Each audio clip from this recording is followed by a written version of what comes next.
أعوذ بالله من الشيطان الرجيم بسم الله الرحمن الرحيم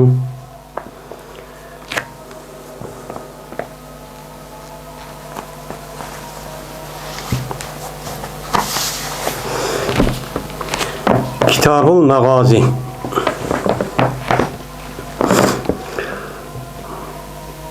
Bu gazat kılıçlarının, yani Peygamberimiz sallallahu aleyhi ve sellem'nin gazat kıgallıqlarınınki kitabıdır bu deydi. Ya olmaydı o?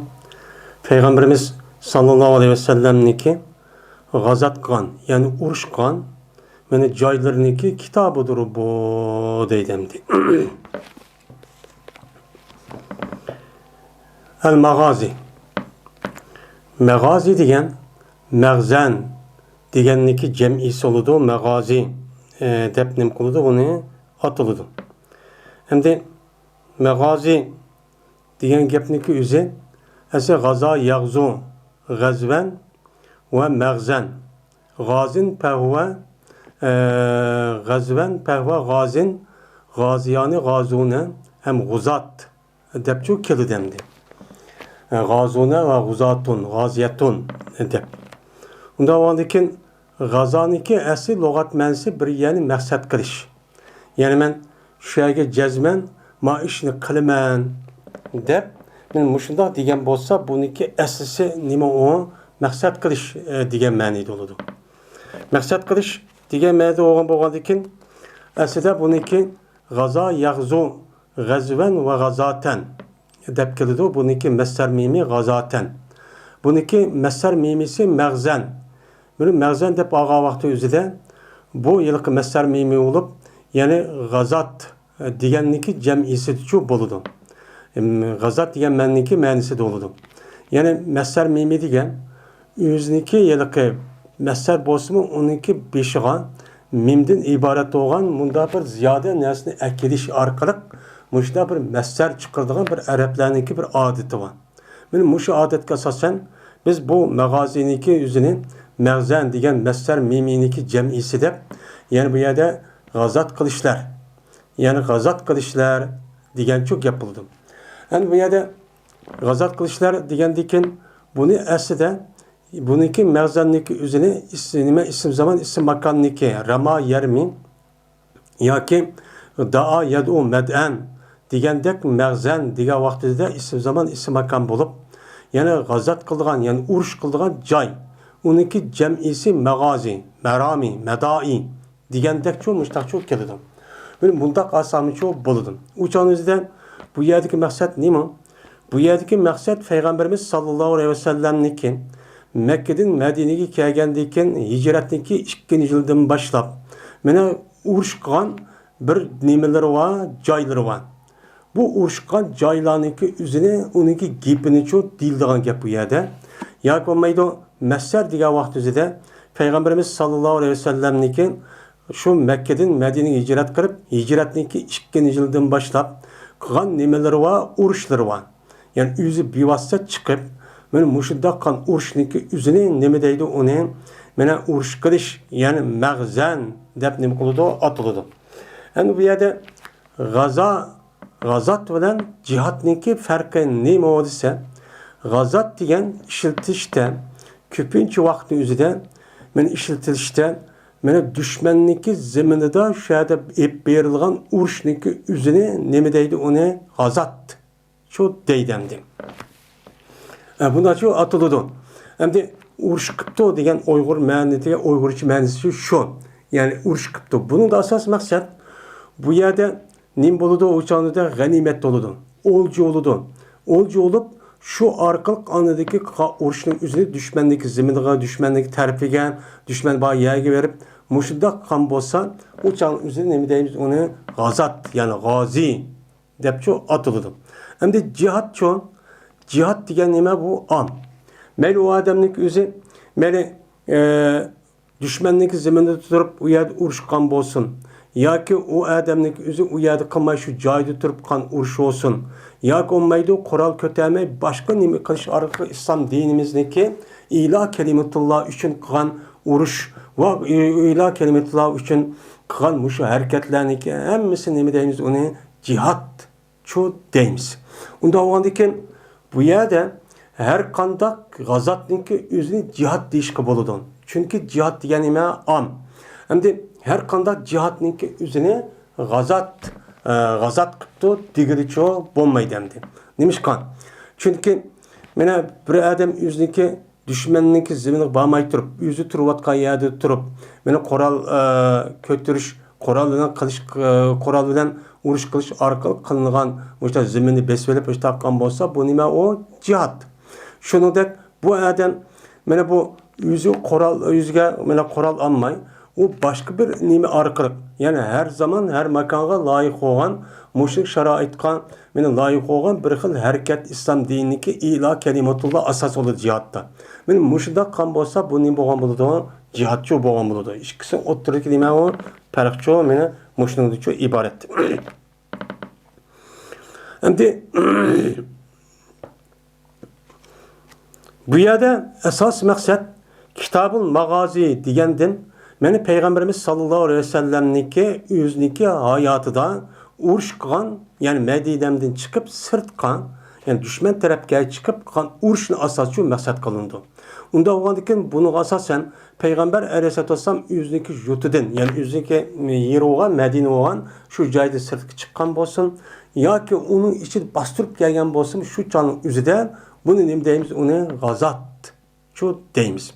Gazat degen bolgandaki bu yerde kitapın üzüde bunu asasçı maksat kılındı. Yani bu yerde asası maksat Peygamber aleyhissalatu vesselam'niki mena şu Mekke'den Medine'ye hicret kılıp vefat bolgan kadar kılan yüzü bivassa ya ki yüzü bivassa koşun evetip kılan uruş kan caylava. Benim muşu caylanın üstünden kılımız toxtalımız degen çok gep buludu. Ya komaydı bunu mesler mimi desek Peygamber aleyhissalatu vesselam'niki benim Mekke'den Medine'ye hicret kılıp vefat bolgan kadar kılan uruşları var.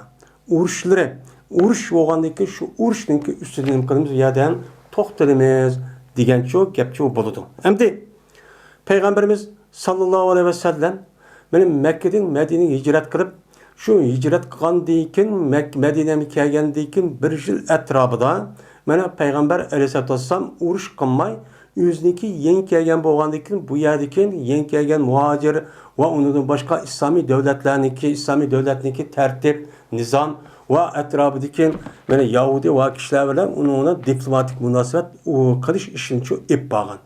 İp bağlandaki bu jaryan bir iş olmadı.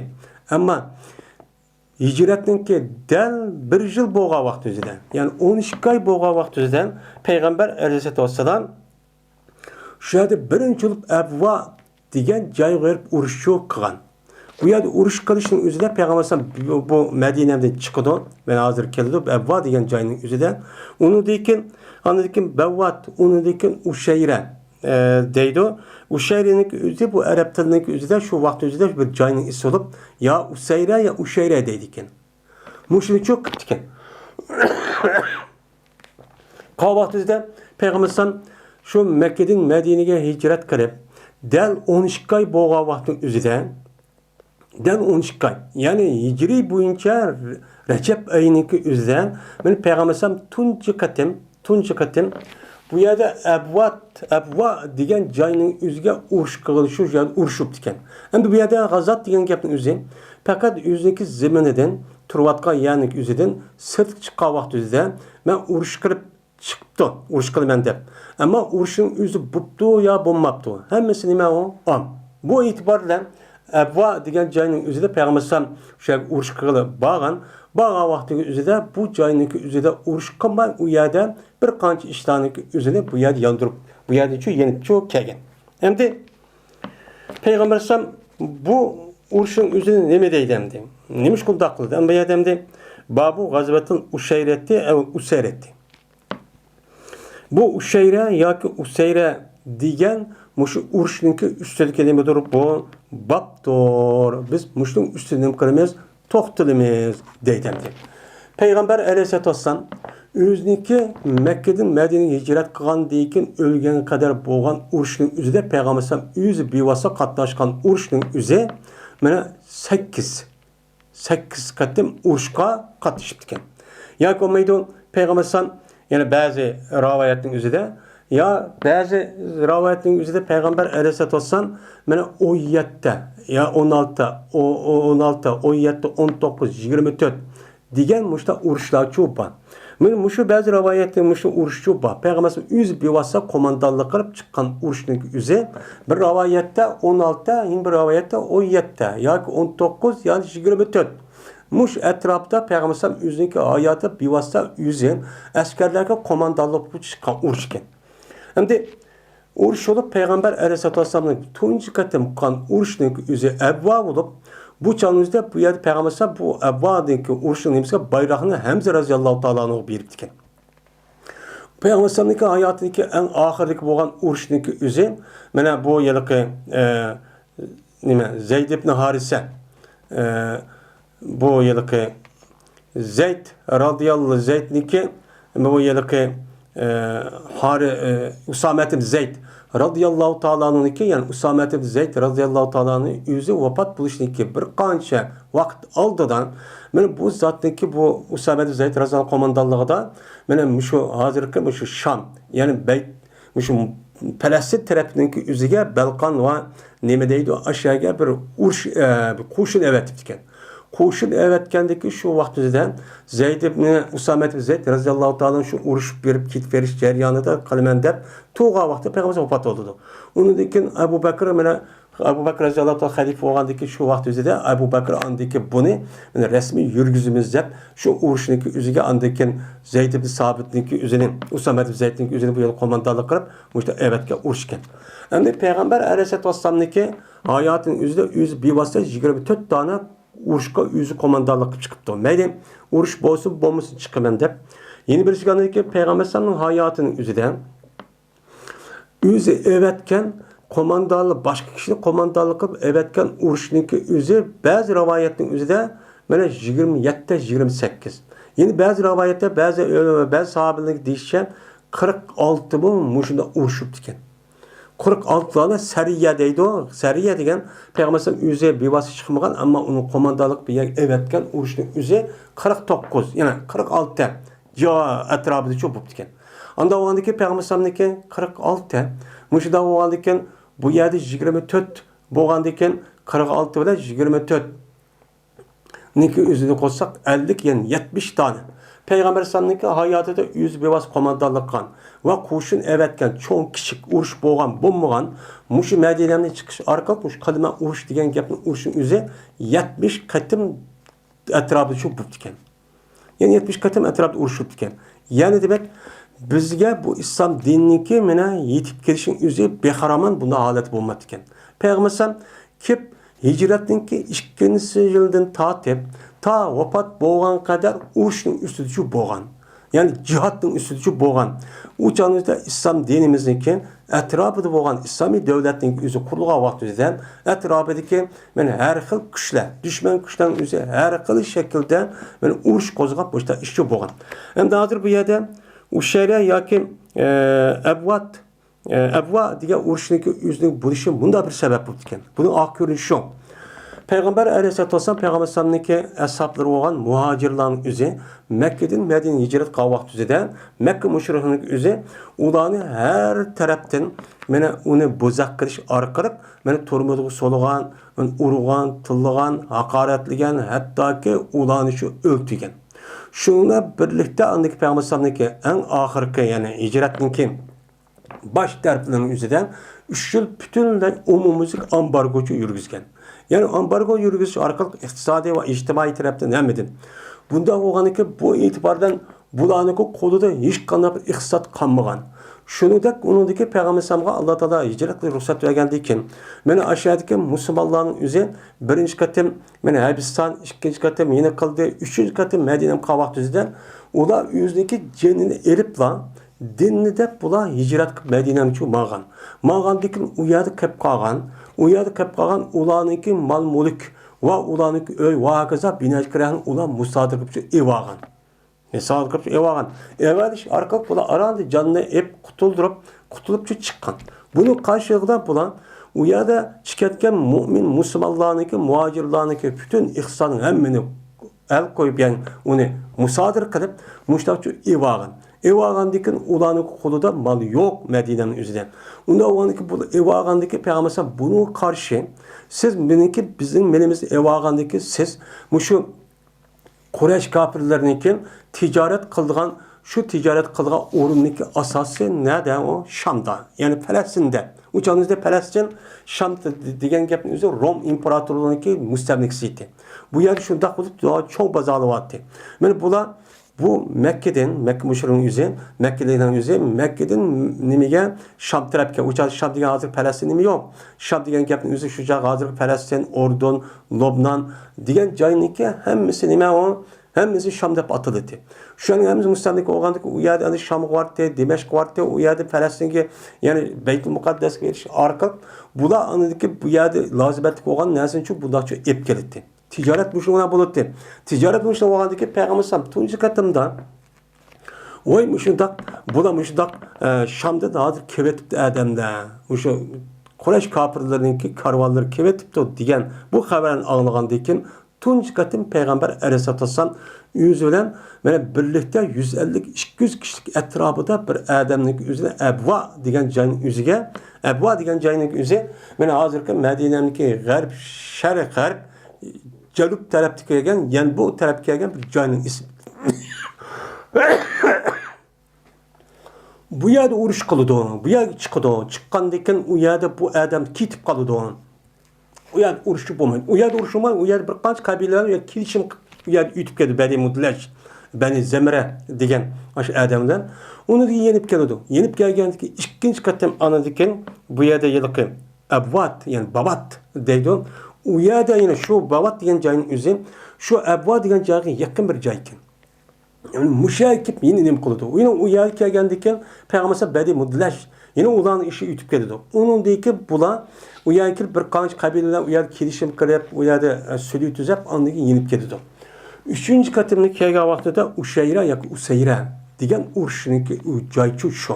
Mana mushu urush bo'lgan vaqtida o'chog'imizda Payg'ambar anglaydiki, Quraysh kafirleriniki, karvallarıniki, aş karvallar hazır Şam'den şu Kabe Mekke'ye qarab menipti, yo'lga chiqibdi degandiki Payg'ambar shu yerda bir qancha odamni berib urush maqsad emas, bu urushning o'zi. Urush maqsad bo'lmagan holatda u yerda u yerga chiqdi. Chiqqaniki faqat ularning malni musodir qilish. Malni musodir qilish orqali bizning menimizni ev olgandan keyin biz ularniki meni nima qilamiz o'chog'imizda olamiz. Biz musodir qilamiz deb bizniki musodir qilgan mallarimizniki qarshi bularning mallarini biz olamiz deb ashuniki maqsadi chiqdi. Chiqqandan keyin u yerda anadan keyin mana urushniki o'zi u yerda azroq yuz berdi. Shuni ular birlikda andan keyin bu yerda azroq bir urush bo'lib, undan keyin andan keyin qanday bo'ldi? Unda azroq bir urush bu yerda yenib ketdi. Bu Badratus Sughra kichik Badr urushi deb ataladi. Endi undan keyin andan Badr urushi bo'ldi. Badr urushi bo'lgan vaqtida yeni Payg'ambar uchoq chiqqan vaqtida tövanda keldi Badr urushidan tarixiy hijratninki 2-yili shu Ramazonning 17-si bo'lgan urush. Shu vaqt o'zida yana urush qilish emas, faqat ashli bilan milni musodir qilish chiqdi. Chiqqandan keyin u yerda urush bo'ldi. Urush bo'lgandan keyin uchoqning o'zida mana musulmonlarning soni az, uchoq 310 necha atrofida, mushriklarningki askarniki o'zi mana 900 mingga yaqin odam.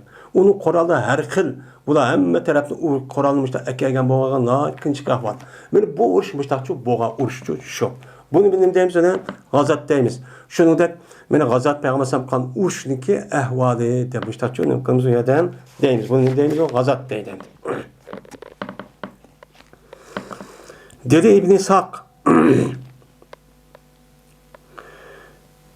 Endi İbn İshaq diyen Muhammed ibn İshaq deb mustaqil atıldı bu adam Peygamber Aleyhisselatü Vesselam'nınki mana g'azot qilishga aloqador bo'lgan bütün ahvollarni yozgan Kitabul Magazi degan mashhur kitob yozgan bir adam. Mana bu adamning o'zi tarixiy hijriyniki 80-yili atrofida tug'ilib, bu adam tarixiy hijriyniki 150-yili atrofida vafot bo'ldi. Mana bu adamning o'zi mana Anas radhiyallohu ta'ala qatorliq bir qancha sahobaning o'zi bu adam ko'rdi. Bu adam nima qildi? Ko'rdi. Bu adam aslida bu başka yerde olup bu yılki Muhammed ibn Gazzab Medinlik şey bulup onundaki bu adam Bağdat kılıp Bağdat'ta anadaki bu yer resmi kitap yazımen dep o adam bu yerde opatıp yürüdü. Meni Peygamber sallallahu tercümanın yazgan meni Muhammed ibn İshak meni hazırki biz hazır degen onun bak İbn Hişam onun Vakidi degen muştaq nimeler var. Men alimlerimiz var. Bu alimlerin özü Peygamber sallallahu tercümanların yazgan meni Gazatkan tercüme yazgan nime meşhur meni nimeler yazgıçılar. Yani alimler. Hem de bu İbn Hişam degen Muhammed ibn İshak'niki yani yazgan kitabı mağazı muhtasar kılıp yazgan nime var kitabı var diye. Unda çok elindi. Mene bu şu İbn İshak degen adamın özü bu tabiinlik qatarı çıkan bir çoğun bir nime alim. Mene bu adam şuna deydi Muhammed ibn İshak. Yani İmam Bukhari bu adamın gibi itibar kıldı demdi.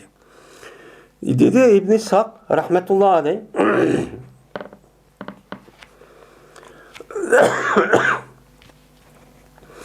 Evvelu ma gazan Nebi sallallahu aleyhi ve sellem el-ebva sümme bavat sümmel uşeyrette.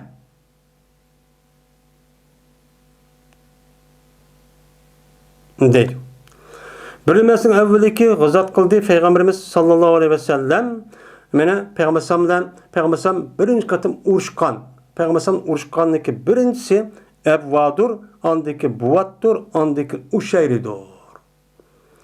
Men ebva digen jayga çıkan nima bo'lgan urushchu bo'lgan. Andakin buvat degan joychu bo'lgan. Andakin ushayra degan joyda nima qilgan men bo'lgan deydem deb. Bu yerdamdi ebva. Ebva degan bu Juhfa, mush Madinamdan mana 100 necha kilometr g'arb janub tarafda keladigan Juhfa tarafdagi bo'lgan bir joyniki ismi nima u? Ebva depçu buludu. Bu yerde bu adep atılışının yüzü bu nimiş kudak bu adep atıldı dese asli bu kalp bulup vabauniki cemisi evba yani vaba bulduğun kesel bulduğun cay bu dep bu tahmin kıldıkken şu isim bilen muşundak yani baniki yüzde anı vağı nimki yötkep muştak evva diyen as evba diş muşu aslida muştakçu idi dep muştak nemi kılıdı ölmalarımız muştak çok karaytemdi. Hem de bu uruşun üzerine vaddan men başka rivayette var Peygamber vaddan uruşunun üzerine diyen nemi var men muştak kepçu ba. Men bu uruş Peygamber Aleyhisselatü Vesselam tuncu katım Medine'mge yani Mekke'de Medine'm hicret kılıp kelgen del 12 ay boğa vaktinde yani hicretninki 2. yıl yani 2. yıl tuşup kavvatır Recep ayda. Yani Muharrem'de keyinki Recep ayının üzerinde Peygamber Aleyhisselatü Vesselam bu yerde boğan nemi var o uruşçu ba.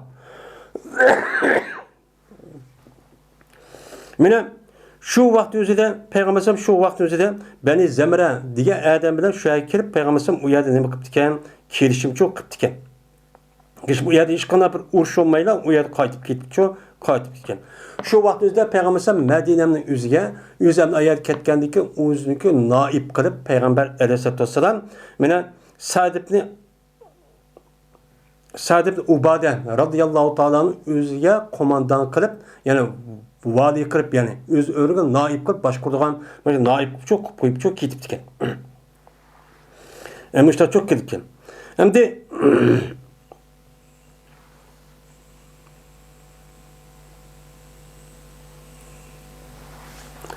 bu yerdemde Veddan diye uruşunki özü şu, men Ebva dep atılıdı bu. Peygamber özü bivassa komandanlık kılgan, muşu cayının ismini men o, muşu deydemdi, Ebva. Men şu vakti özüde Peygamber Aleyhisselatü Vesselam muşu Ebva diyen cayga yetken vakti özüde men Ubeyde ibn Haris radıyallahu ta'ala'nın 60 kişi bilen bu yılki nemeni Kureyş'ten boğan anemede uçkuşunla dep uyada men tepinla dep evet dedim.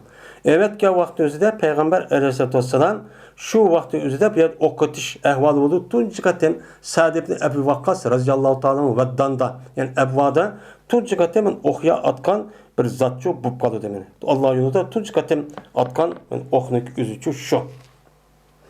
Şu vakti uruşta Hamza radıyallahu ta'ala'na ben Peygamber'e benimle berip bayrağını berip bayrağını mene senin kolun tutsun dep Muşu Hamza radıyallahu ta'ala bergen muşta nemiken o urşu şu kenemdi.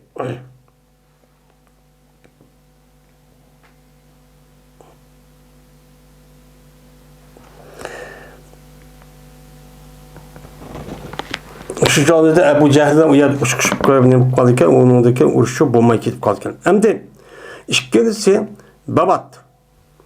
Babat diyen bir tağının ismi.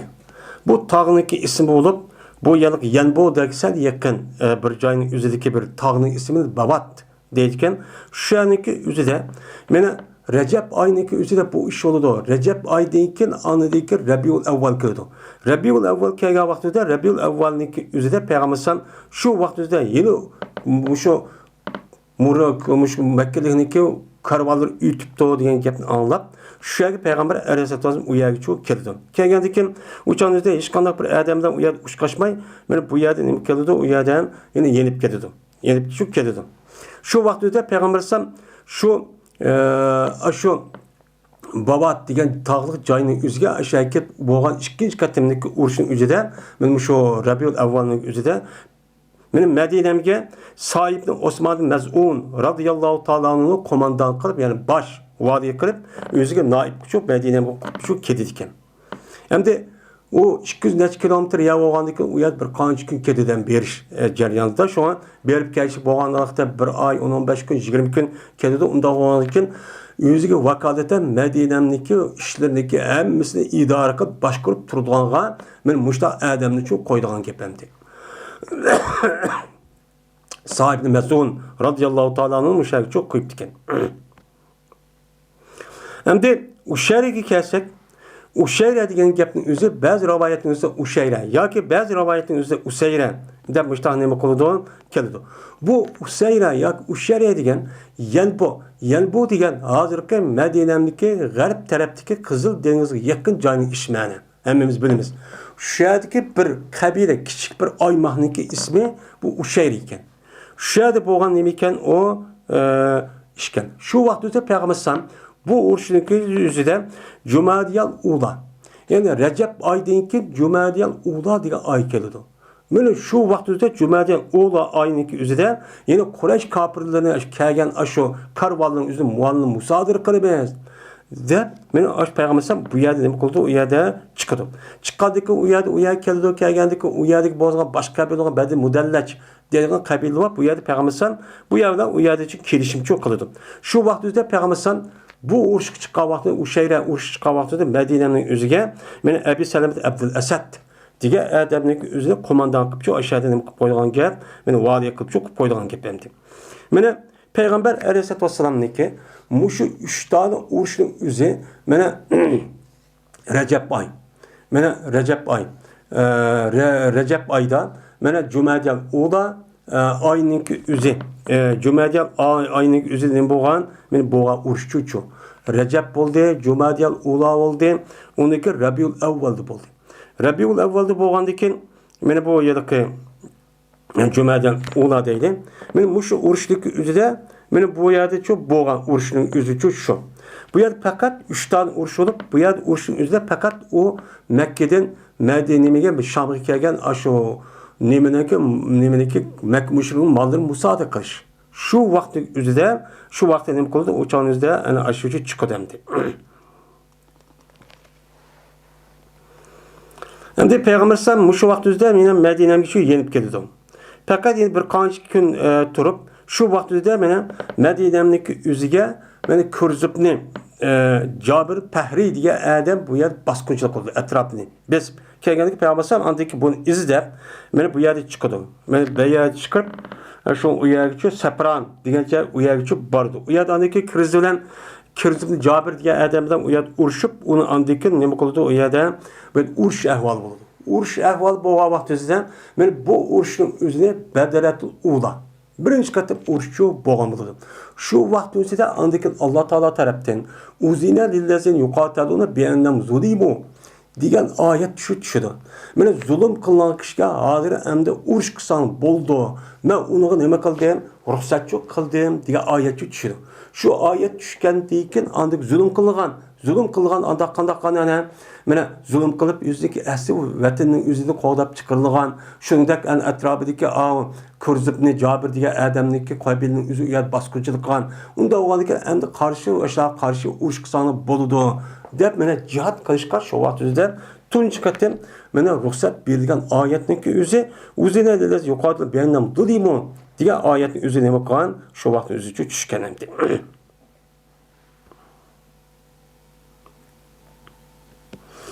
Mana bu oyatning o'zi urush qilishda tunchi qatim tushgan oyatning o'zi shu deb nima qiladi? Qarladi.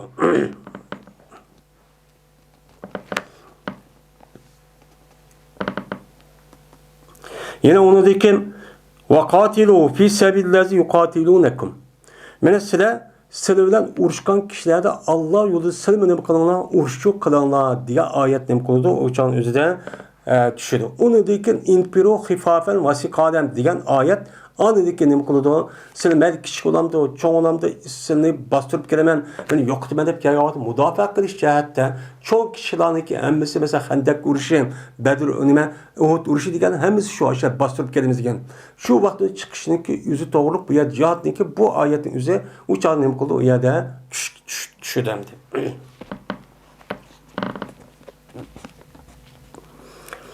Ebi İshaq'ta rivayet kılınıdı. Dedi bu Ebu İshaq, bertim men Zeyd ibn Erkam radıyallahu ta'ala anh'ın kaşıdı çoğu bertim. Değildi Zeyd ibn Erkam radıyallahu ta'ala anh'ı bir adam dep şuna deptu. Ne mi deptu? Kem gazen Nebi sallallahu aleyhi ve sellem min gazvetin. Yani kaç katim urush qildi payg'ambar alayhissalatu vassalam urushdan. Ya'ni qancha qatim urush qildi payg'ambar o'zining hayotida. Ya'ni hayoti qancha qatim urush bo'ldi debdi. Degandikim dedi Zeyd ibn Erkam radhiyallohu ta'ala 19 qatim urushchi bo'lgan debdi. Degandik deyildi. Sen payg'ambar alayhissalatu vassalam qancha qatim bevassa o'zing nima qilding? Urushga chiqding debdi. Degandikin dedi bu Zeyd ibn Erkam men 19 qatim, men 17 qatim men nima qildim? Urushga chiqdim. Payg'ambar bevosita debdi. Deganlik dedim men. Unda o'ldiki bularniki qaysi birinchi qatim bo'lgan? Asa ayyatuhum emas, ayyatuha deyish kerakdi. Ba'zi vaqtning o'zida men muannasning ismi muzakkar, muzakkarning ismi muannas ishlatilgan bir odat shu bu arablarning o'zining tili bo'lgan ekan. Mana bularniki birinchi qatim bo'lgan urush nimati, qaysi urushdi degan vaqt o'zida dedi Zeyd ibn Erkam, Ushayra yak Usayra. Usayra yak Ushayra degan joyda bo'lgan nima u urushchi shu dedi. Degandikin shuni dedim men deydi Ebu İshaq. Mena Qatat radhiyallohu ta'ala anhu dedim. Ebu Zeyd ibn Erkam mushtaq deydi desam, men bu adam dediki Ushayra degan gapning o'zidan Ushayratu emas, Ushayru dedi. Qolganimiz o'xshash dedi. Ya'ni mena bu payg'ambar o'zidagi hayotining o'zida mana bu qancha qatim 19 qatim urush bo'lgan. Deganligi rost. Bunun hech qanday nima yo'q, shakchu yo'q. Ikki sahobaniki ittifoqini. Endi Zeyd ibn Erkam bu chog'ning o'zida 17 qatim urushga kiribdi ekan. Endi 17 qatim urushninki kirishning o'zi balkim mana yoki Uhud yoki uniki oldidan bo'lgan ba'zi urushlarning o'ziga bir ikki urushga qatnashmagan bo'lishi mumkin. Bu itibardan şu men qancha qatim urushga qatnashdim? 17 qatim urushga shu payg'ambar bildi shu qatnashdim degan shu bu yerda shu gap bo'ladi. Endi bu yerda payg'ambar alayhisolatu vassalam o'zi ashu payg'ambar alayhisolatu vassalamniki mana ashu o'zi bevosita o'ziniki hayotida o'zi urush qilsin, o'zi bevosita qo'mondonlik qilgan payg'ambar alayhisolamniki urushning o'zi qancha ekan? 19. Bazı rivayetlerin 24 çuba. Benim Zeyd ibn Erkam radhiyallahu ta'ala anhu özü Peygamber kan urushning o'zi 17 ekan. Yani demek bu ikisi bu demek kadar ihtilaf oldu bazı muhaddis alimlarning dese. Endi Belkim Zeyd ibn Erkam radıyallahu ta'ala anhu bu yer 19 oldu deyen gapning o'zidan 24 degan vaqtda 5 tane urushning o'zi belkim mana Uhud urushi ya kichik yoki ba'zi bir ishib qolganda shu e'tibordan Zeyd ibn Erkam radıyallahu ta'ala anhu uqqan o'zi bevosita chiqqan urushning o'zi ham bilgan urushi shuda degan bo'lishi mumkin. Ammo boshqa rivoyatning o'zida 26 qatim, mana 24 qatimcha mushtaqcha bo'lgan. 24 qatim bo'lgandan keyin men bu e'tibordan payg'ambar o'zining hayotidan o'zi qo'mondonligima evatgan urushning o'zi Saraya va Ba'as deydi. Bu urushning o'zi aviyati deganimizda 46 qatimcha bo'lgan. Ya'ni demak payg'ambar alayhissalom hayotining o'zida men Makkadan Madinaga hijrat qilib kelgandan keyin bir kun oramcha bo'lmagan. Bu yer turib baxmagan. Qanday bo'lgan? Mana ko'p vaqt o'zida Madinamda va Tusman, ya'ni uningdan yana vaqtlarning o'zida boshqa vaqtlarda davomli urush odati bo'lgan. Ya'ni 70 qatim o'zi bevosita qo'mondonlik qilgan va qo'shin evatgan urush bo'lgan bo'lsa, payg'ambar alayhissalom Madinaga qancha qatim tug'an? Qancha yil? 10 yil. 10 yil tug'an bo'lgandan keyin har bir yilda o'ttiri hisob bilan 7 qatim urush oldi degan gap bo'ldi. 7 oy. 7 ay bo'lgan vaqt o'zida mana 10 yil tug'an bo'lsa 70 tane urushchi bo'lgan taxminimda. Ya'ni 70 yoki az yoki jiq. Ya'ni demak payg'ambarlarniki shu an payg'ambarlarning kasbi nima? Mujohid. Ya'ni bu jihad. Payg'ambarlarniki kasbi nima? Har bir payg'ambar o'ziga tushliq bir kasb bo'lsa-mu, payg'ambar aristotel shu nima degan? Jo'ylat rizqi tahta dilli rumhi. Meniki rizqimni, meniki qalb, meniki mushu meniki nayzamniki, qilishimniki soyisida meni rizqimni Alloh shahid qildi. Sen rizqim qanday qilsa, qolgan dehqon terib top turmushni qamdaydi. Tijoratni tijorat qilib, meni bog'ban o'zini beqi qarab, meni beqi qilib, men dehqon o'ziniki zimmini terib, andi rizqni topib yeydigan ekan. Sen rizqing nima? Jihad qilib topsan. Jihad qilish orqali bunday kofirlarni u yerda nima qilib, men ularniki zimminlarini uni mustamlik qilib, ularni fatih qilib, u yerda kofirlarni evagan mol-mulkni musodir qilib, shunda qilish orqali seniki g'izoying, ya'ni rizqing shu yerdan keladi. Sen o dehqonchilikchi emas, sening qildigan kasbing nima? Jihad. Payg'ambarning ishi nima? O jihad.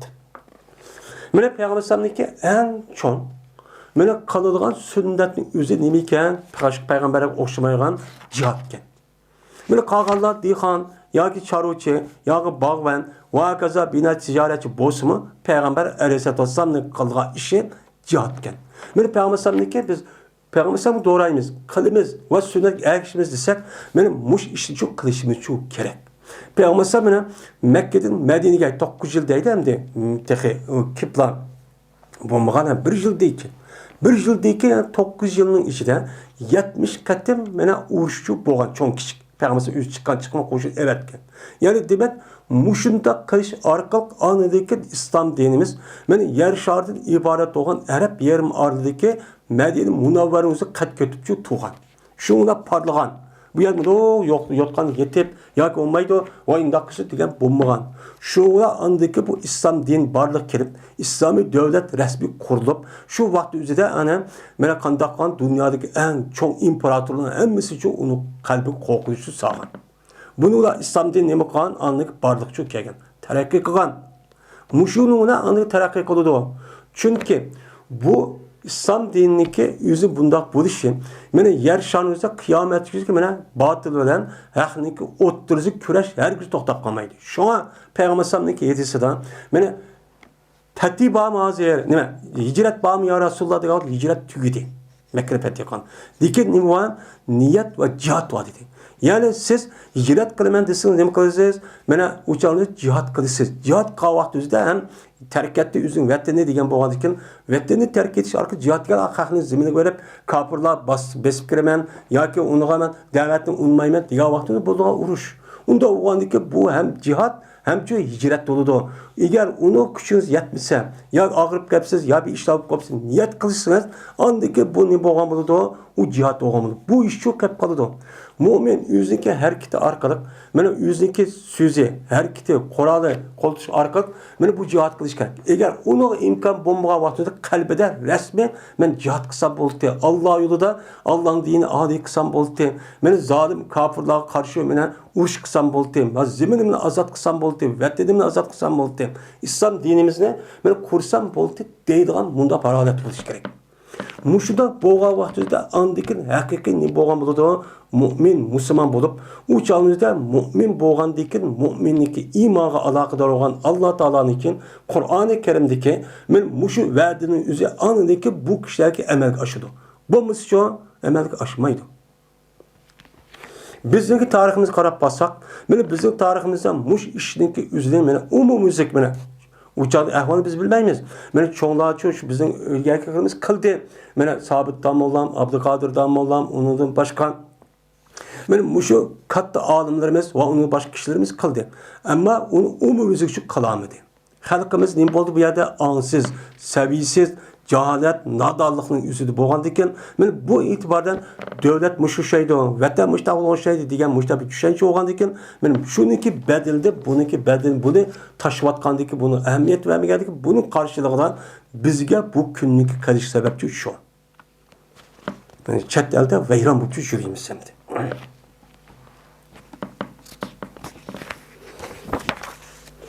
Çet elde veyran buluştum başka, çet elde o yüzden itikadi boyunca mene yaşaydığı yer erkinde. Bu yerde mi yine eğer şu itikaddan yasıp tüger o adam o işin çoğu buna bu dünyanın uptan boğan buludu. Ama vatan içtik hep kağalı çoğu, küfür adet çoğu gitip vardı. Resmi kapır kılmen de. Bu erkek kaldı. Bu nereden geldi bu iş? Nereden bu kaldı? Şuna biz bu cihat diyen bizimizge besip gelgen tacavuzçı aşk Xitayga karşı men muş uruşunu biz kılmağanlığımız için kığa adamımızı yaki kısa yüzün işi biz kılamdık muştak kısa olmamdı diyenlik için şu muşununki cazası biz için tatıp attı biz. Bunu sonra kim buldu demdi?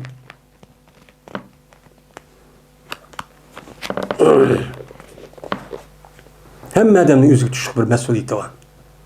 Öyle bağlamaz cihat kılığına deydi on. Cihat kılığında her yerde değilik yüz bivası çıkılıp netçi adamların yüz asasen tarihini bu yana yuvup gitti, şehit yuvup gitti turmalardan. Şu vakit özlem için şehit bulukluk hem hazırım için yetivadı don. Halkımız çoğu bunu ummadı. Hem imkan çoğu bulmadı bunu yetkizdi kanka. Allah'a fokus önemli değil.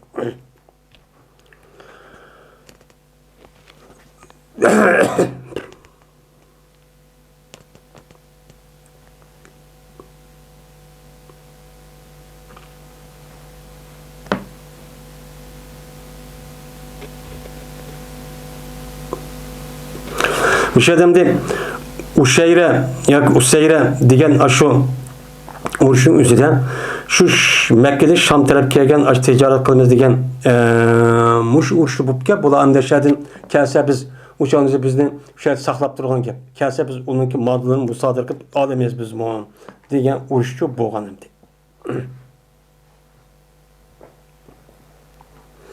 Bu yerde uruşundaki üzerinde bu yıllık Ebu Cehil, onun Ebu Süfyan, Ebu Cehil ilip ketken onun ornuna naip, yani onun ornuna Ebu Süfyan komandançı boğan demdi. Şu oruçlar çok buptu kendim. Babu zikri Nebi sallallahu aleyhi ve selleme men yuktalu bi bedrin.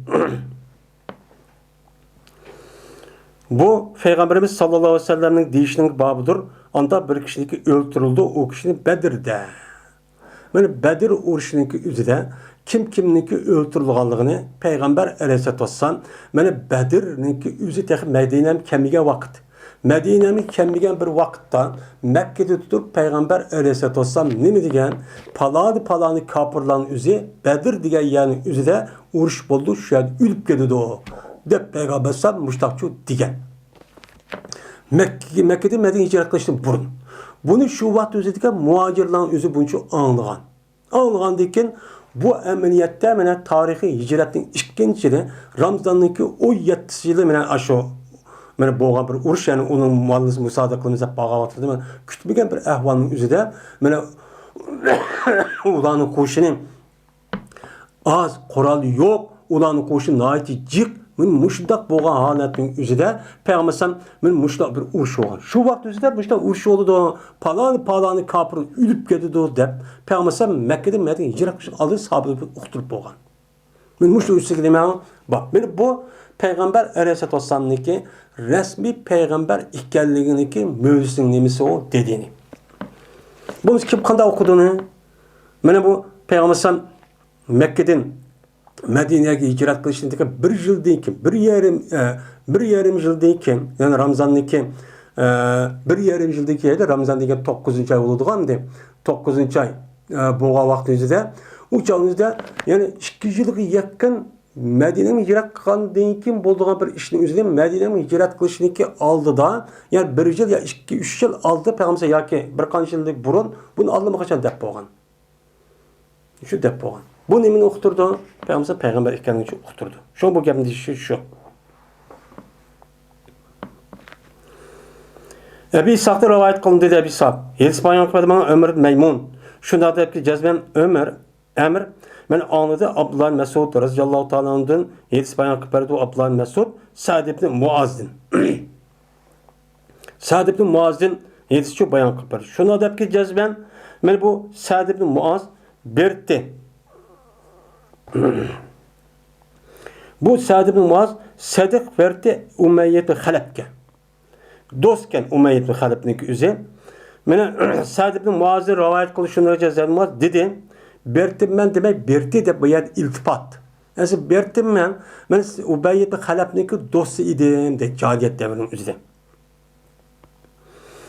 Mene cezben bu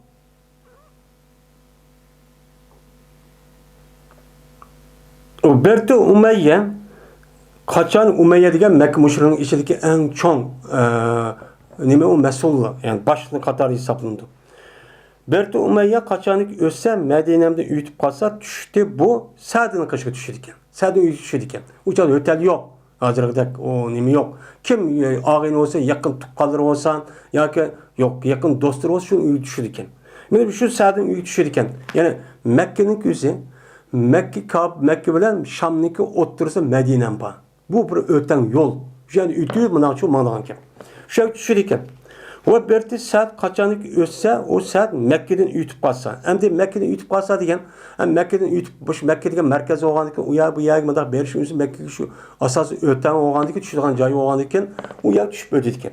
Şu yak düşse ben Umeyye'nin kaşığı düşürdükken. Dost oğandaki. Hem de o vakitteki Peygamber Aleyhisselam Medine'ye kelibidi. Mangdi saat ömür kan halette men ömür kıp kelime. De Peygamber Mekke'de Medine'ye kelgendeki bu Sa'd ibn Muaz men Mekke'ye görüp ömür kıp kelgan kişi dep men ipti. Mangandaki şu ona Sa'd men Umeyye'nin kaşığı Mekke'deki Umeyye'nin kaşığı düşüptü. Düşkendeki dedi o Sa'd Umeyye'ye. Unduruldu. Kargın sen bana bir saatni, hali bir saatni. Bana hali bir saati kara.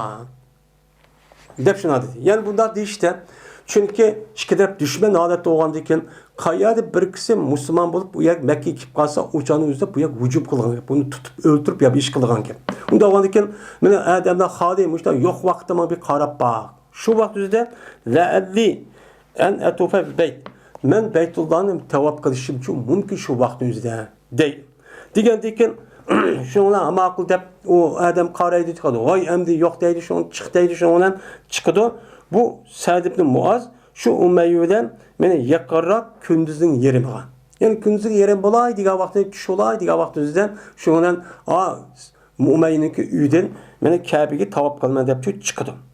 Şu bu ikisi Abu Cehl uçkışıp qaldı yine. Uçkışıp deydi ki Abu Cehl ya Abu Safvan Umeyye dep Halep ibn Safvan. Ben Safvan dişinin üzeri Safvan'nınki üzeri hem kunit iken hem atsın isim olsun mu? Ya Ebu Safyan men hazame ek. Sen bana bu kim? Diye vaktinde ben bu dedikken ki bu Umeyye hazır Sa'd dedikken. Hem de Sa'd ibn Muaz demişsiniz Sa'd dedikken hem de meşhur da uçağınızda. Çünkü Mekke ile Medine'nin ikisindeki otursa onda 40-100 kilometre bolsun uçağınızda Mekke'de kim kimin kanda ikkenligi. Şunu da Mekke müşrikleri Medine'de kim kimin ikkenligi hemmini bildiğin gibi. Sa'd bin Muaz yani şu Medine'nin içindeki en çok kabilenin nemisi o başlığı. Şuna dedi bununla Ebu Umeyr Halebke Ebu Cehil Ela erake tatufu bi Mekke'te aminen. Yakin şu yıllık nemi gidip demdi. Sa'd bin Muaz'la.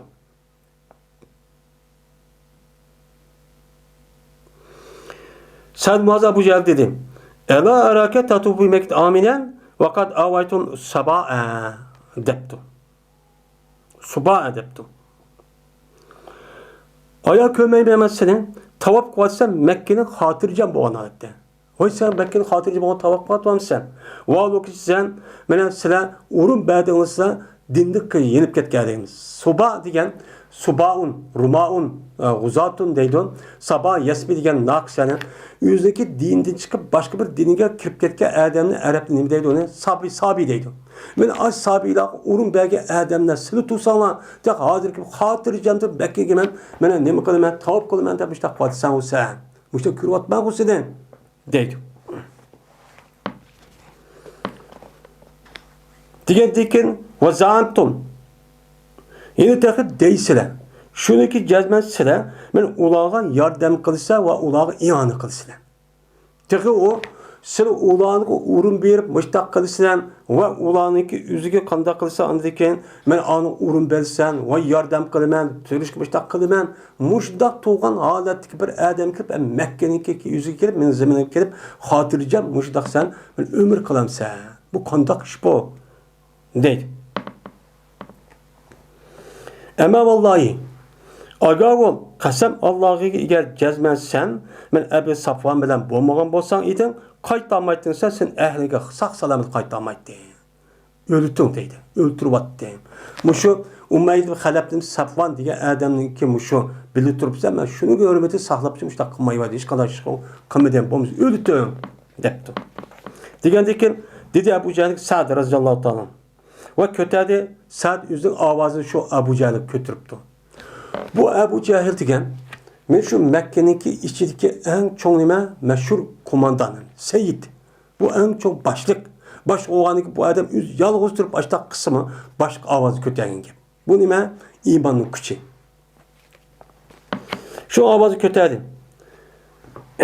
Avazı götürüp dedi ki kasem Allah'ı ki eğer sen meni manını tossan, meni şu ömür kılıçlı tosap, müştak kısan, cezmemez seni tosman, anda bilemezsin o nes kattağarak sana. O nesedin. Yani tavap kılıçlı mı kattağarak toskan binası vermez. Şunu katmen, tosuvatmen. Yani seninki Medine'mge mangan yolunu kılmen tosman. Medine'mge kalamaysan, kelamaysan. Deydemdi. Medine'nin üstü kaka bir yolun var. O kavı, mene vay ticaret kılmen, andak kılmen, mandak kılmez de Şam'ı şu manısan. Şam tarafken. Şu yolun küsuvat, şu tusuvatı ben. Yani minimum için tossağın da vakraptan. Çünkü Sa'd ibn Muaz'ın ki şu vaktin üzerinde nime o? Mesela belki bu tarihi hicretin ki 3-4. yıl boğa vakan. Boğa diken uçağınızda bir resmi akıda bir İslami devlet var. Bir zemin var. Uyan komandayıga bir koşun var. Onda oğanıki bu yürek. Onun başka nime iman var. En mühimi. İman boğanıki bu itibarda bunun için müştakçı diyen gibi. İman müştakçı kıldırdığı gibi. Şunun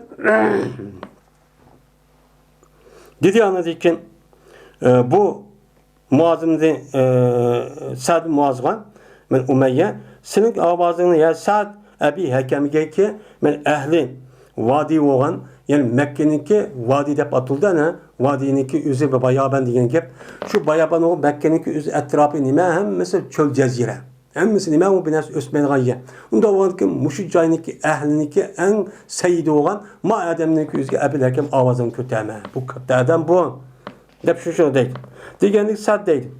Dana anike ya Umeyye. Men bu adam kuvvet. Ondan şu dime arlaşma. Kasem Allah'ı cezben anladığıma Peygamberim deydi o. Cezben bula. Yani Müslümanlar sen öldürücüdür. Deydi o.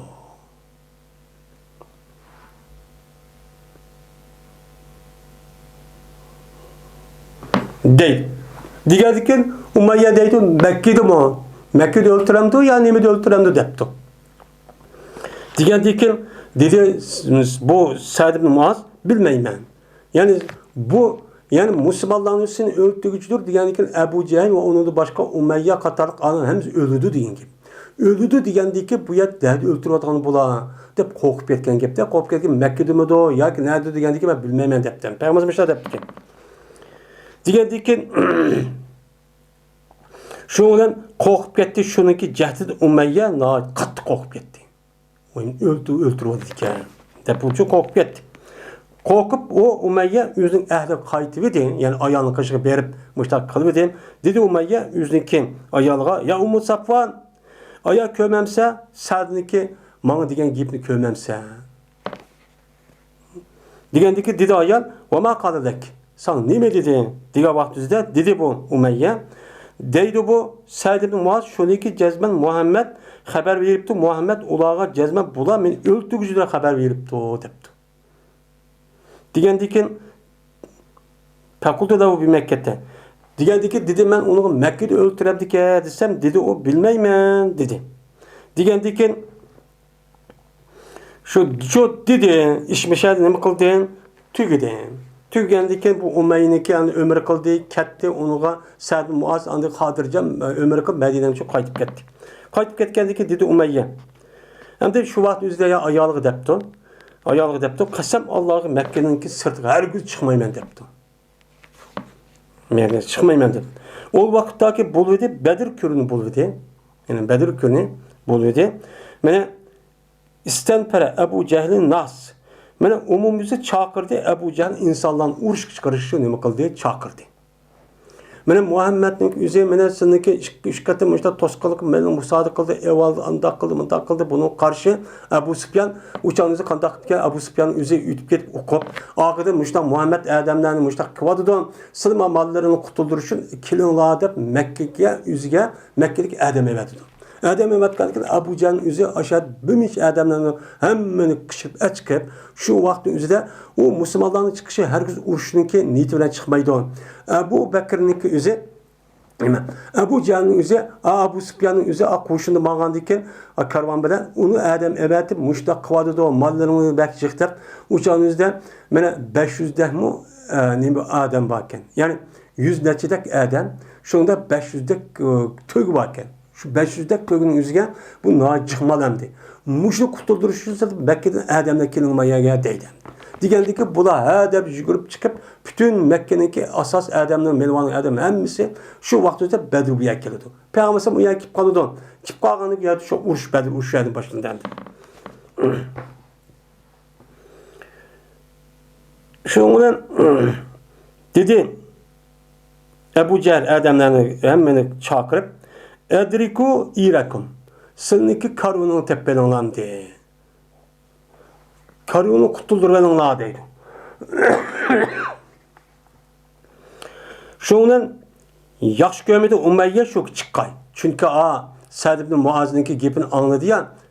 Sa'd ibn Muaz'ning gapini ayat anglagan bo'lgandan keyin bu odamni chiqsam o'ltirib deb qo'rqanlik chiqmabdi. Bu yerda nima qildi? Sa'd ibn Umayya buni chiqarishini toz obdan cho'k ko'rmadi.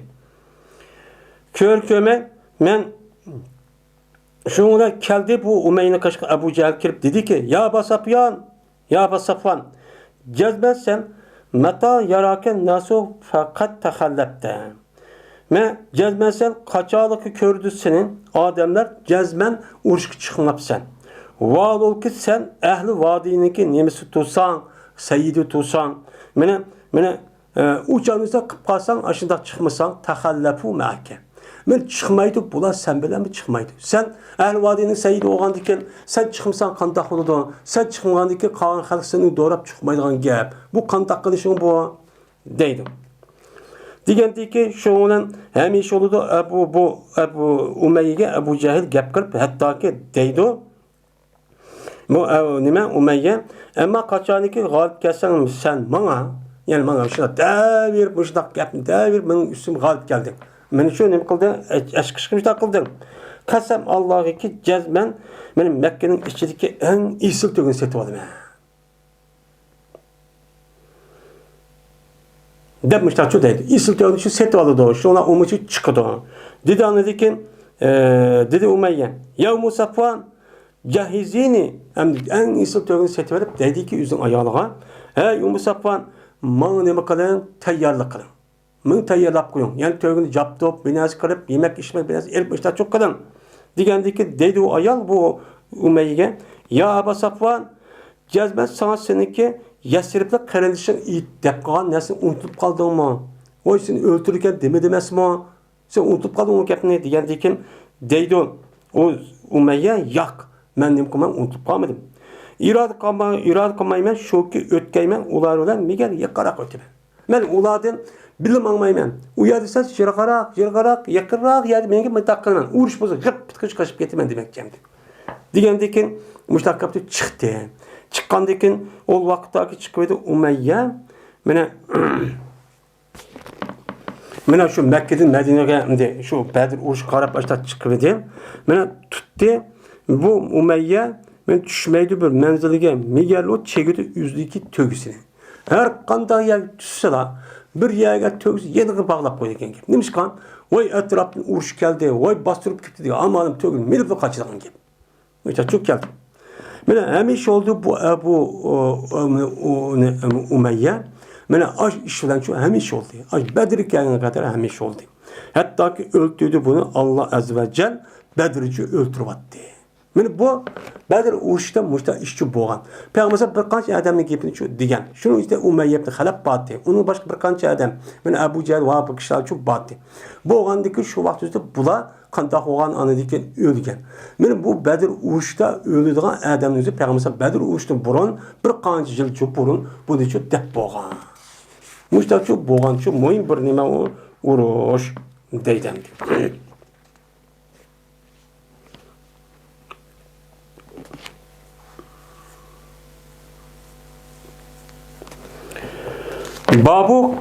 Babu kıssati gazveti Bedir'in.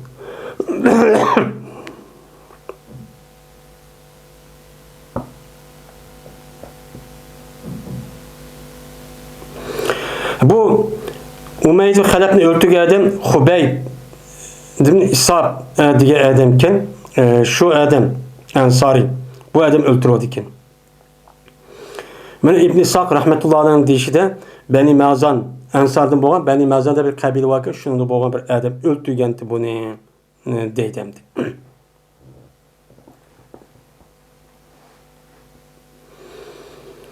Babu qissati g'azvati Badr. Bu Badr urushiniki qissani so'zlashniki nimasi doğru babudur. Yani Badr urushi qanday bo'lgan? Mushning ustiga nima babbo deydi. Endi Badr urushi degan Qur'oni Karimda tilga ilingan bir urush. Uhud urushidan ikkisi. Bu chunki bu urushning o'zi bo'lib bu Badr urushining o'zi nihoyat muhim halqalik bo'lgan bir nima o urush. Bu nima? Men urush Furqon, haq bilan botilniki o'ttirisini ayiradigan urush deb nim qiladi, buni atiladi. Chunki bu urushning o'zi Makka mushriklarining soni bakjik, quroli bak har xil, shunday sarxil, shuningdek musulmonlarning soni az. Men 310 netçe. Men Mekke müşriklerining 950 ming etrafida. Ularniki askar olsun, son jihat olsun, qoral jihat olsun en ilg'or.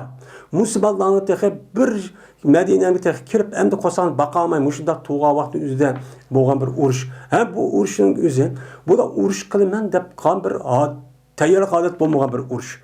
Faqat şu Mekke'ninki müşrikleriniki o'tgan karvanning mollarini musodir qilib deb chiqqan bir ish bu. Chiqqan bo'lgandiki bu urushning o'zi, agar shu urushning o'zida mag'lub bo'lgan bo'lsa ishchi bo'lmaydi degandek bo'lmaydi. Bu urush mana musulmonlarning g'alaba qilishdan alayda, nayt ig'ir kunda, nayt jafoliq kunda, nayt ojiz, soni oz, qurol yo'q. Mushudaq vaqtning o'zida mana bularga nima qilgan g'albachi nusrat atachi bo'lgan. Alloh bular nusratchi ato qilgan. Bu ato qilish orqali shunga bunda bir urushning o'zida Qur'oni Karim tiliga elinib, Alloh taolo tiliga erib, mana qiyomatga davomlashtirganga buni uchun degan. Ya'ni demak, bunda urushning o'zida bu yerda son hisob emas. Bu yer bu gapning nimasi shu. Buni oq ko'rinish shu. Siz kofirlar bilan urushgan vaqtida son hisob emas. U yerdagi urushning o'zi nima? Ideologiya asos. İdiya, itiqad, imanchu asas. Fikir cihet birlik asas. Birlik asas olgan diken kapırların üzeri her kanç küçük bup kesimi, her kanç ilgar koralga egi bup kesimi. Mene o karşı tarafta kelgen şu kapırlaşta bup kesim musiballahını hiç kandan vaktinde sırtkı düşme nem kılamaydı onu galbi kılamaydı. Mene hazır kürvatımız. Hazır kürvatımız hani kürvatımız. Mene hazırki Filistin meselesinin üzerine bulanın sonu sanı az. Onun karşısında olan İsrail, Yahudilerin koşunu deme sani cık. Ulanın koralıcı dünya boyunca birinci derdi en ilgar koralı var. Filistinlilerin Gazze'deki kişilerin çoğu onun az. Onunki en töven. Şunda turğun, böyle 5-6 yolda hazır. Ula kanda kıldı, ona galibi çok kılamedi. Tek şüphetip durmadı da. Bulanınki mağlup buluşu yüzdeki hem de itiraf çok kaldı. Yani demek bu yer san hesap etmez. Her kanda bir iş inkılapının yüzüde o yerde Adem ve sapa lazım. İman, takva, muttaki olan adam lazım. San hesap olmaydı. San neymiş kan? Çünkü kainattaki barlıq nəzkərəklərinki, həmimisinki asası onu idare kıldıgan bir nəsi oldu. O nime? Mingisi. Her kalan nəsi, mingin asası nəsi var. Bu mingin nime? Bizdeki bedenimizdeki minginin üstü kişikken, beşimizde. O kişi kalan bedenimiz yoğan. Şunu idare kılatkan nəsi nime? Mingimiz. Şunu da başka canlıların hemisi şu. Bu sanlık yüzü cih olup, o sapasız, layakatsiz, o salayeti toşmaydıgan, işte Adem bolsa onunki hiç kanda karşı yok. Bu tarihin boğan, ben emri nime bu? Tecrübe ve ispat. Şunun için bizdeki imanımız, bizdeki akımızda nime var? Cezmen Allah'a bak. Biz şu Allah'a layık işini kısak Allah'cı yardım kılıdı. Meyli o bizde 1 milyon 500 kapırıp gelsin mi? Cezmen bir işini kısak cezmen galip kılıp getiriz. Bunun neymi yok? Hiç kanda şekçi yok. Benim şu uruş, benim onun da başka uruş, ve onun da başka vatkan uruştan, könümüzü bu vatkan uruştan üzü şundan çok bu vatıdı. Cezmen galip kılımız. O ya da o uruş, onun koralı var, andah var, mandah var. Şu koralını yasatkan zat kim? Allah. Onu idare kılatkan yine zat kim? Ona kalbiga her xil narsa selish orqali men qo'l olsa ishlatib olmaydigan, hozir ekib qo'ygan qo'g'ini soladigan, men har xil sabablar bilan qilgan zot kim? Allah. Unda bo'lgan ekan biz Allohni deb qilsak, u chog'imizda jazman g'alab qilamiz. Uni Allohni deb qilgan vaqtida jazman biz jamiyat urush va uning boshqa osh narsalarning o'zini rasmiy xarakterini bilishimiz kerak. Shu bu harakat qilishimiz kerak. Hissiyotini emas.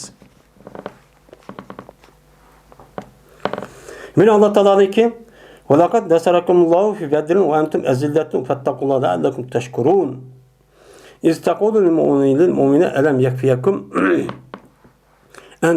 أَنْ يُمِدَّكُمْ رَبُّكُمْ بِثَلَاثَةِ آلَافٍ مِنَ الْمَلَائِكَةِ مُنْزِلِينَ Diyen ayetin üstündeki nimedir o babıdır. Dedi. Bu ayet bana şu Bedir uruşu düşken nime ayet. Bu ayet Allah Teala şuna diyor. وَلَقَدْ نَصَرَكُمُ اللّٰهُ فِي بَدْرٍ Cezmen Allah Teala sizge nime kıldı? Bedir'de sizge yardım kıldı. Sizge nime kıldı? Yardım kıldı. Bu yardım kıldı Allah Teala bu yerde Allah'ı tilgılıp bu yer minnet kılıp o işte değiştiğindeki sebep çoğun bir nime bu uruş. Bu çok kıldı. Onda vardı ki bu yerde kalan Müslümanlar şu Bedir uruştan örnek eriş. Onu da üylük eliş arkalık muştak kısa Allah şundak sahabege açtak layık olan bolsa mene Peygambersam itaat kılış, boysunuş, birlik, ittifak mene iman güçlük muştak boğan bolsa Peygamber Allah Teala şu vaktimizde şu sahabeye yardım kantek yani bunun deki gibi müminler açtak çıkmasın nime kılmakçıya yardım kılmaya demekçi. Bu yer bir kalk Allah'ta okuyduğun nimemez. Bu ders bu. Muştak çok kıldı. Kandikin degan gap sizga yordam qil degan ki Bedir urushdagi shu 300 dacha odamga xitob qilib sizga yordam qil degan ekan. Ya'ni u odam qandaq bu odamning o'zi. Shu uning tarjimonini o'qishimiz, ularni urush va ularni jihad qilish ahvolini bilishimiz kerak. Shu birinchi nima qilishimiz kerak? Biz anadan keyin bu yerda harakat çok qilishimiz çok kerak.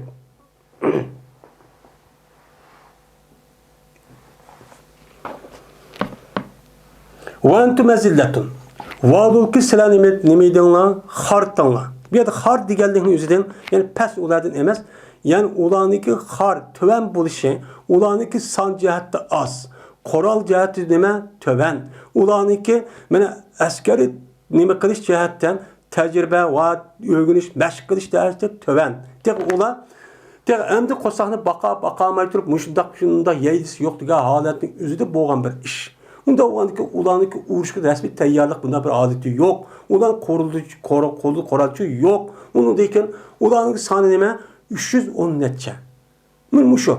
Endi kafirlar salashtirganda mushta nima az. Mushunda vaqtning o'zida sizga Alloh nima qildi? Meni yordamchi qildi. Unda ularniki, "Ey musulmonlar, sizlarmi mushunda Bedir urushi qatnashgan ashundaq kishilardek sizlar ashda bo'lsanglar, sizlar soni az bo'lsa-mu Alloh taolo sizlarga nima qiladi? Yordam qiladi." Nima qildi? Yordam qildi. Uning uchun biz Bedir urushidagi shu sahobalarniki qatnashgan sahobaning ahvolimizni chiqarib, Alloh ahvoliga qarashimiz kerak. Shu vaqt o'zida shuni biz tushsak, cezben Allah Teala şu vaqt o'zida shu sahobalarga ashta yordam qilgan zotning o'zi yana hozirgi vaqtning o'zida Alloh nima qiladi? Yordamchi qiladi.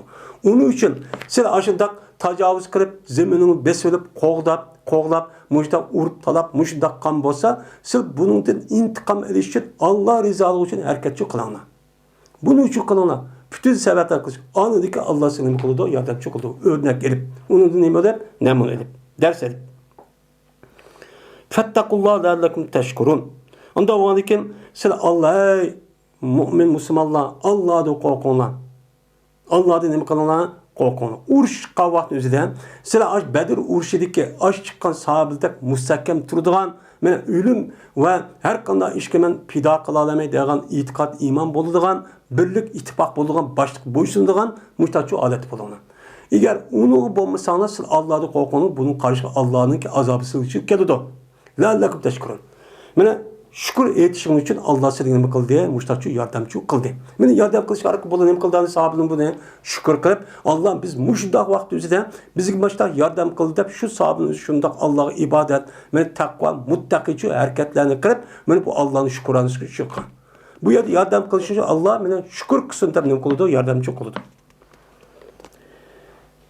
İstaqulu lil mu'minin. Şu vaqt o'zida deysan mu'minlarga. Men mu'minlar deysan. Müslümanlar demedi. Mu'min. Kur'an-ı Kerim'de yardım ve Allah'ınki yardımının özü mu'min oldu. İman oldu. Müslüman için bulmaydı. Bunda çok toxtul demdi. Şu vaqt o'zida Peygamber sen dedin deydi Muhammed mu'minlarga. Nima deb? Ayat sizga şu yetmemdiki sizga senin Rabbinle benim malaikeden düşürülgen haletdeki 3000 perişteniki özü asman tarafçısı yetmemdi o. Diğer vaktin özü nima qilgan onun sen uçu nimalarga kishilar uchun mushtaqchu deb bergin. Mushtaqchu degan edi. Bu yerda dedi sizga asman tarafdan 3000 dona periştening o'zi tushdi. Bu sizga uchun yetmemdi.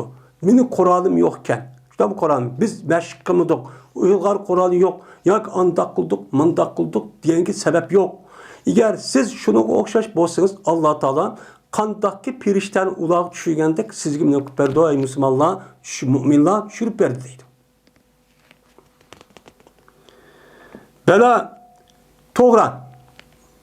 Eğer sabr qilsanglar, urushqa vaqtida, chidasanglar, chidamli bo'lsanglar, taqvo bo'lsanglar, mana ve yatukum min pawrihim haza men mushtab bo'lsanglar va kasa ular sizga o'ziniki darhol shu vaqtinizdan ana shu Bedir urushda kafirlar o'zi tuyuqsizlar mana Mekke tarafdan qo'shinlarni butunlay 1400 ya'ni 1000 atrofidagi askarlarni ko'tarib kelgan. Mushundaq vaqt o'zida mushtaqib qolgan bo'lsa-ki, mush edi. Shu vaqt o'zida sizga nima qiladi? Sizning Rabbinglar mana 5000 perishtani malaikadan nima qildi? Yordamchi qildi musavvimin. Mana alamet qo'yilgan holatda. Mana shu vaqt o'zida Makka mushriklarining o'zi kelgan vaqtda Bedir urushining o'zida mana Alloh taolo 3000 mushtaq perishtan tushirgan boshqa 5000 perishtan tushib alomatlikni belgi qilib ayol musulmonlarning o'zi o'qidigan bir shaklda ashta bir nima askarlarni kelgan. Perishta askarlarni tushirish arkadaşlar ularniki nimsime başka rivoyatning o'zida men boshlarida o'zida nima vaqti o'shanizda deydi mana qora sallavati deganlar bor ba'zi seriq kiyimlari seriq muşta sallavati shundoq qilish orqali bularchu yordamchi kelgan deb mushtachu deydi. Va ma ja'alallahu illa bushra.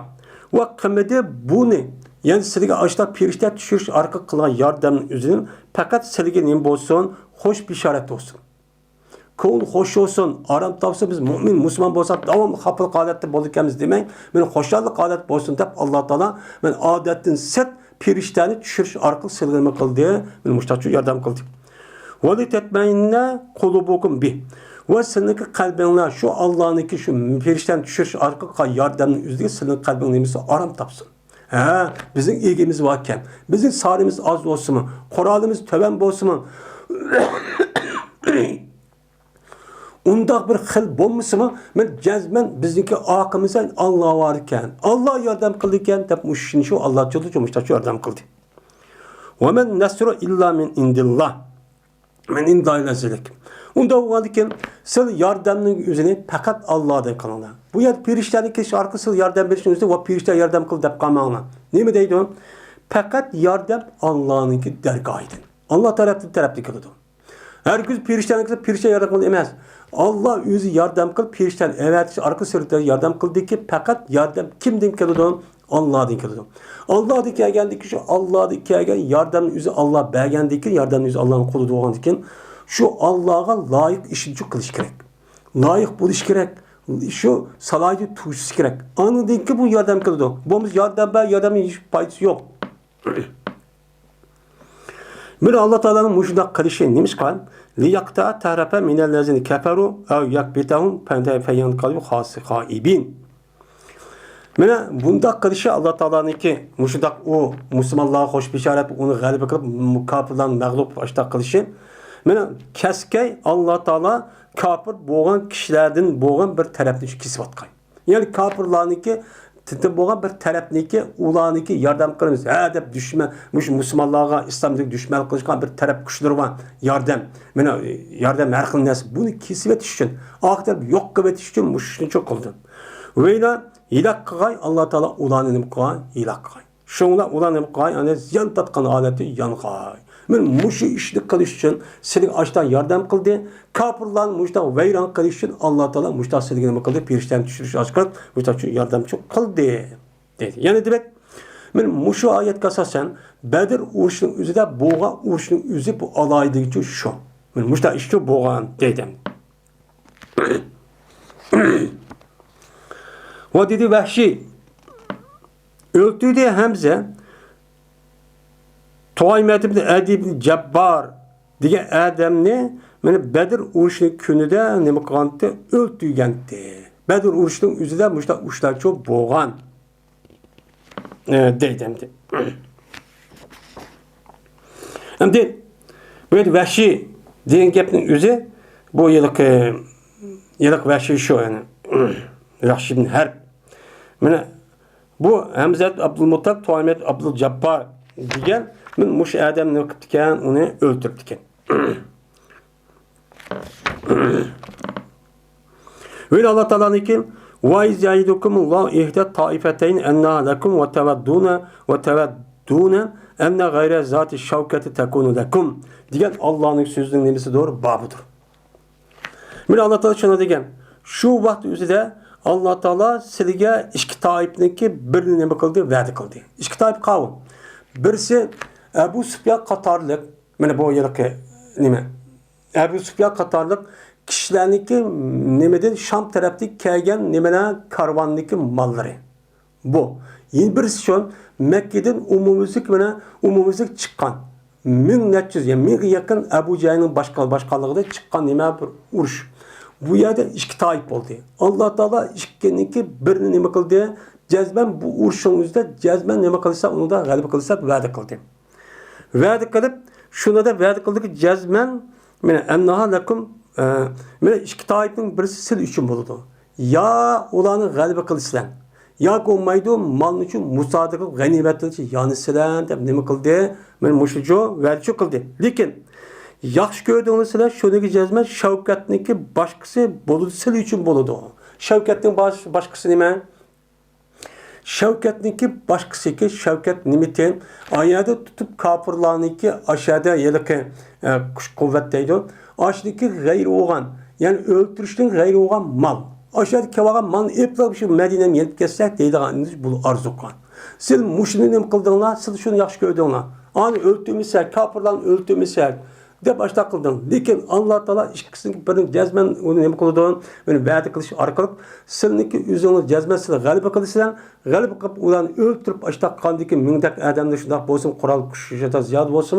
Shundoq qilish orqali ularniki ham ularni o'ltirsa shuna bilan g'animat keladi. Ammo siz nima qilding? Urushmisa. Bu yer talash tortishib ekan. Şu qandaq qilamiz yoki ulan belini alamizmi yoki urushimizmi deganidek mana shu kitobul mag'ozi deyildimdi. Mana shunda ish bo'lib ekan. Shu vaqt o'zida biz ba'zida deb ekanki, biz urushni qilib biz mal musodiq qilib ketsa, urushmisa deb ekan. Lekin Alloh hammani bilgandan keyin agar uni malni evagan bo'lsa, uni qandaq qildi oqirini asonchiq o'g'ani qo'lab kelib, ular undan keyin Madinaga bostirib shu kelish ehtimoli shu bor. Alloh buni bilgandan keyin shu u yerni nima qilmayın. Siz ayat urush orqali buniga Alloh taolo buni qilish orqali shunlar u yerda kofirlar urushib, ularniki 70 necha kofirni o'ltirib atadi. Birinchi qatim urushchi shu İslam neminiki devletiniki. Birinchi qatim o'sha birinchi qatim 70 ta katta odam o'ltirayotgan Makka mushrining yuziga, qalbining yuziga rasmiy qo'rqinish holat kirib anadikin ikkinchi qatim Uhud urushi bo'ladi. Umid bostirib keladi. Bizning intiqom olamiz. Shavkat degan haddir. Shavkat degani nima? Shavkat degan tikan degan gap asli ya'ni kuch quvvat degan gap bo'ldi, ya'ni eng yuqori chegara degan gap.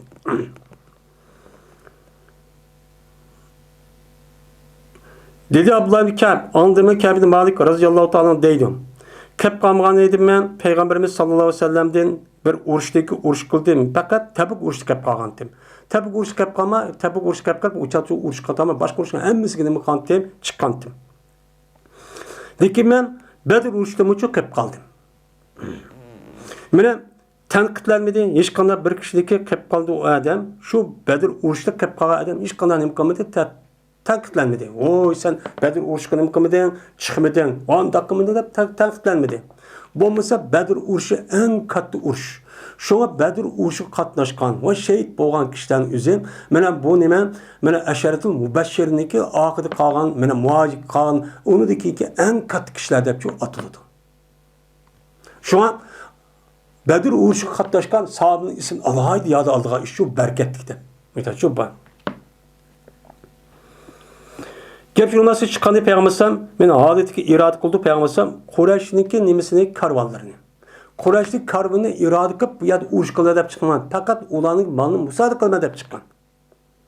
Mana yo'lida Alloh taolo ular bilan ularning dushmanlarining orasidan mana miyossiz hech qanday urush qilman demasdilar, tuyuqsiz bo'lib qolgan bir urush bo'lgan Badr urushi. Shu unda bo'lgandan keyin u yerda urush bir odam chiqmagan bo'lsa, uncha ular tanqidlab ketgan ish bo'lmagan. Ammo Tabuk urushi uningdek muhim bo'lmasimi? Men bu yer chiqmabdi, meni tanqidlab ketdi demoqchimdi. Mushta shu ish bo'lgan. Ya'ni demak, bu bir Badr urushi bo'lgan bir ahvollarni shu duvadi demdi. Ne demak? Yani Badr urushiniki ahvoli nihoyat muhim bo'lgan bir urushdi deydimdi. Ve ahir davana elhamdülillahi rabbil alamin.